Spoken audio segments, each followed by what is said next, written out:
Hello guys, good morning. Gagala naman tayo. Marami kasi. Gagala tayo guys. Gilid to ng eskwelahan dito. Yan. Yan, magandang araw sa inyo. Ito yung pinupuntahan ko dati. Na nagbablog, pinuntahan ko to ng gabi. Pura nakakatakot kasi guys, kasi hindi ako nagpantalon eh. Yan o.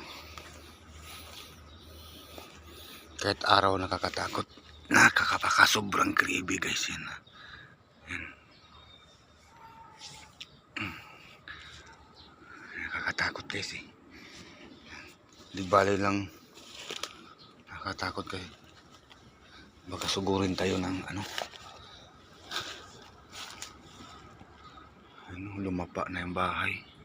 Ito na yung baliti guys. So yan. Baliti. Ano ba yun?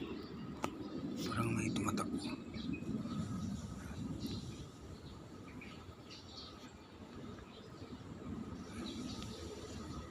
Parang iba. May tunog na iba.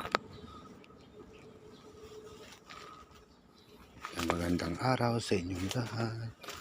Yan siya. Yan, tinaw to. Sana walang mga masamang yan. Wala tayong flashlight guys, di tayo nala. Yan. Madilim pa.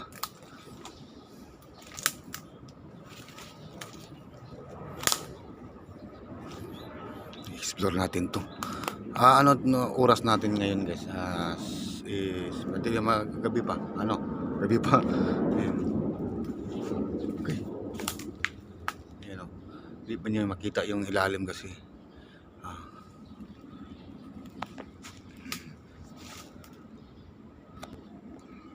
Yan, magandang araw sa inyo. Medyo madilim-dilim pa, diba?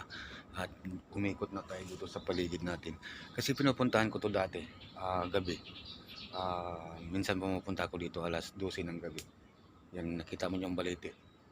Yan, baliti yan. Malaking baliti yan dito. Ngayon, pinuntahan ko kasi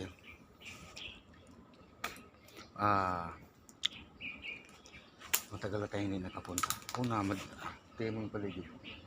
Shout out pala sa team hashtag Manang Inday. Yan, shout out sa lahat ng member sa team hashtag Manang Inday. Yan. Shout out sa inyong lahat. Dito tayo. Madilim-dilim pa guys yan. Nakakatakot kasi pumunta dito at hindi ako nakapagpantalon. Nakatsinilas lang. Dapat nakabuta tayo. Kasi ito yung sinasabi nilang pinakadelikadong lugar. Hindi pinagbawalan na po pupuntahan. Hindi ako pumunta kagabi kasi umuulan-ulan din at saka baga maglabasan yung mga ano. Kaya nga sabi din dito, ipa-kalkal na sa bako. Yan. Yan. And maraming salamat pala sa inyo guys. Thank you. Shout out ni Tatay Rodilito sa lahat ng mga subscriber, followers natin. Maraming salamat. Thank you. Bye bye.